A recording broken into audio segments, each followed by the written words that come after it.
Hi again then guys, and welcome to another look back to the world of Test Drive Unlimited 2, to one of the barn find vehicles in a similar way to the V8 buggy, which we took a look at before, and we are also going to take a look at some others as well.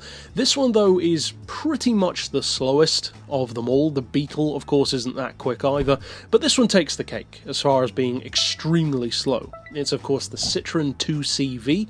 Still a strangely appealing car to have as a barn find in a weird kind of way, and the one that you can see in this video, as you can see in the garage shots, is actually upgraded. It's level 3 tuned, and even with level 3 tuning, it's not exactly going to worry anything else in the game. Even the Beetle looks like a sports car in comparison.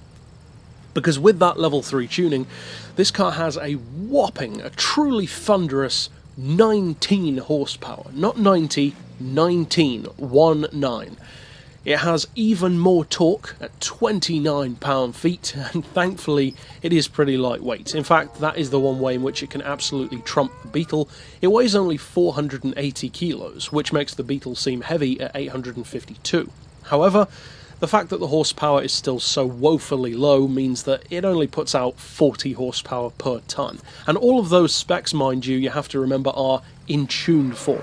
So it's even worse in stock form. The engine itself is only a V-twin 425cc, and of course the performance isn't going to worry anyone anytime soon. But with a vehicle like this, in a funny kind of way, it's kind of like the buggy again. Because the V8 buggy is a car which is great fun to drive in, great fun to just cruise around and explore the map with, but for racing it's actually not that usable. Now in the case of this car, it's for the exact opposite reason. Because with the buggy it's too good, the class is too high for it to actually be useful, whereas with this car, the 2CV, it's pretty obviously the polar opposite. It's just too slow to beat anything. Now the category is C4, which, I mean, of course it is, it's not going to be any higher than that. But in terms of actual performance, you can get about 70 miles per hour out of it, which is pretty bad. I mean, let's be honest, it's pretty slow. But again, just like with the buggy, that's not the point.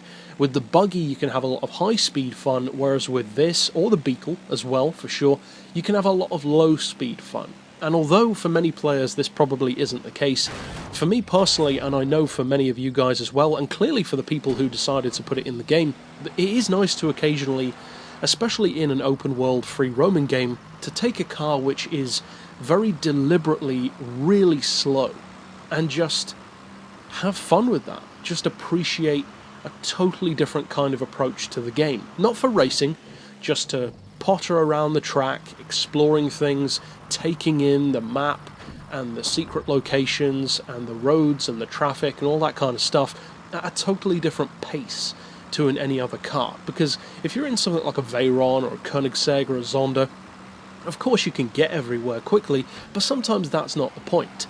Because of course cross-country, for instance, road trips, I don't mean off-road, but from one side of the States to the other, for instance, it's not about how quickly you can do it, it's about enjoying the journey. And of course some people would want to do it as quickly as possible to, say, break a record time, but for most people who do that, that's not what it's about. It's about enjoying the journey, and that's what cars like this are perfect for. And there are cars like this in more than just Test Drive Unlimited, of course. There are cars like this even in racing game franchises. Because technically speaking, Test Drive Unlimited is not just a racing game. It's very much so a driving game which happens to have racing in it, and that's one of the reasons why I love the franchise so much. But even if you look at something like a full-on actual racing game, such as Forza, or as a perfect example, Gran Turismo, in particular Gran Turismo 4 is the one I'm thinking of, there are cars on that game which are literally useless for racing. The Ford Model T, the 1886 Daimler motor carriage, or the patent motor wagon, also from the 1800s. Those cars are useless for racing against anything but other versions of the same thing.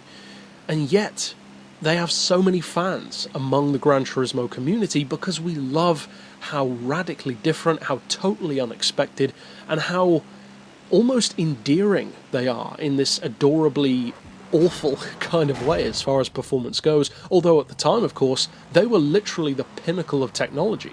The patent motor wagon was the birth of the motor car, and the Ford Model T was the best-selling car of the time and was pretty much the best all-round car you could buy.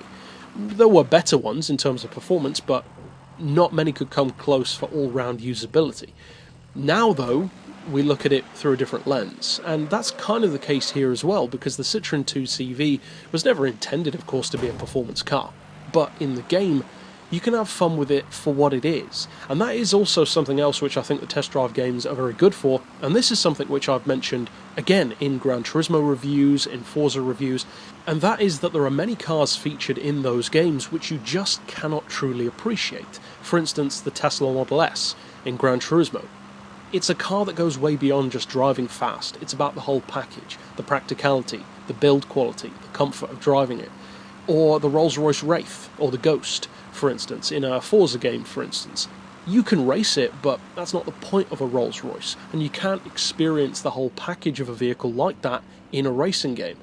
That is the difference with Test Drive Unlimited, because although you still can't fully appreciate it, there is much more of a focus on looking around the inside of the car, walking around the car, opening the doors, opening the windows, putting the roof down, lights, horns, all that kind of stuff, which just adds to the more real-world side of things. And that's also one of the reasons why I love Driver San Francisco so much, because of the little details which make the game feel more immersive, not from a racing point of view, but from a reality point of view of just experiencing each car for what it is, not what it can beat necessarily, but just the fun of it.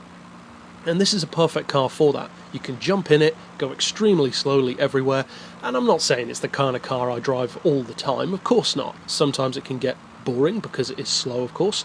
Everywhere takes a while to get to, so if you're going to drive the car, you need to know that it's just to potter around.